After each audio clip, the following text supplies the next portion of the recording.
So today we're discussing Mr. Ann, the enigmatic English teacher who doesn't believe Maddie's gone and wants Simon to keep fighting. Seeing his teacher's concern, Maddie thinks of involving Mr. Ann. A little help never hurts, so Simon hands the wreckage over to Mr. Ann.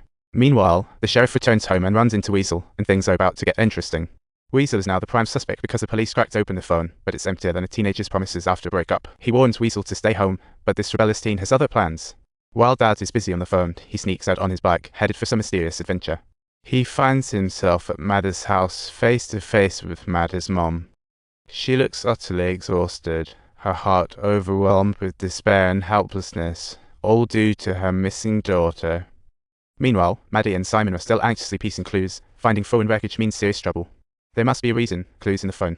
Simon sneaks back to the repair shop at night. Sure enough, Simon discovers yet another fragment of airplane wreckage on the ground. What brings you here at such a late hour, Simon? He replies, I've been digging around for a bit. You guys should just let the pros do their thing.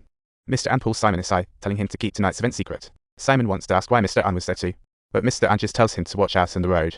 The next day rolls around, and Maddie and Simon are back at it, because Mr. Ann's got his nose in this pie too, making everyone extra just. Considering Mr. Ann was Maddie's favourite teacher, it's super weird seeing him in the repair shop.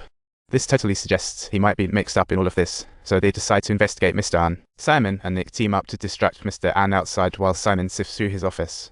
He swipes Mr. Ann's car keys, hoping to find some juicy clues hidden away in the car. Sure enough, he finds Maddie's phone wreckage in the car. Mr. Ann had promised to turn it in but decided to play hide and seek with the evidence. And just like that, the clues switch gears from Weasel to Mr. Ann. Maddie can hardly believe that his once-beloved teacher might be the villain in this story.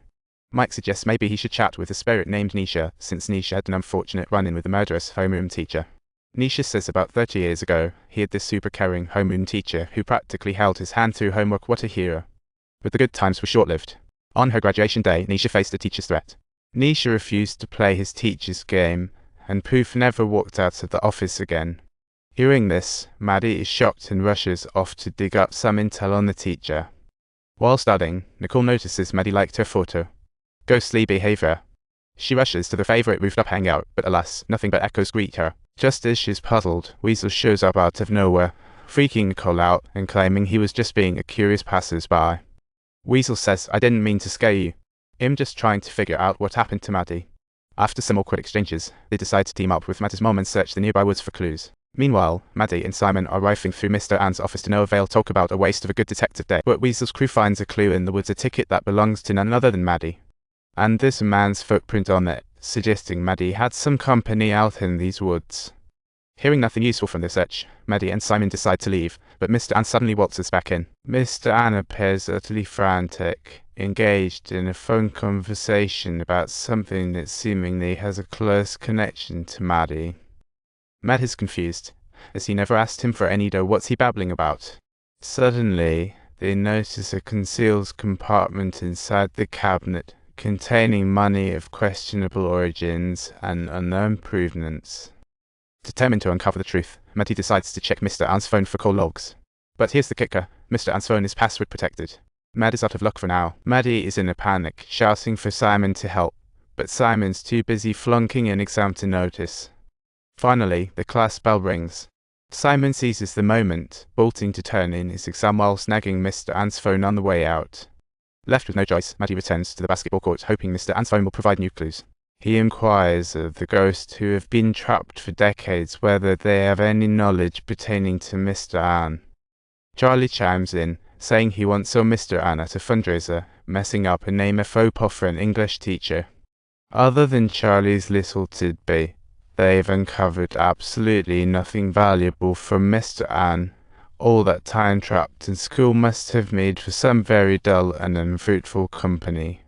Seeing this, Maddie questions other ghosts, while Simon holds Mr. Ann's phone, still stumped by the password. Nicole approaches Simon, sharing about the ticket they found in the woods last night. Unfortunately, the footprints vanish once they hit the road. Despite the decent find, Simon is still preoccupied, zeroing in on Mr. Ann's phone like it's the key to the universe. Their conversation is like they're speaking different languages. Simon gives in and walks away in frustration. Little do they know, another guidance counselor is lurking nearby, taking notes on the whole drama. After Nicole leaves, she finds Simon and asks if he's been feeling any emotional distress lately. Just then, Mr. Ann's phone triggers the security system, and he's hot on the trail. Seeing this, Simon quickly cuts the chat to make a hasty exit. It's turning into a real game of cat and mouse.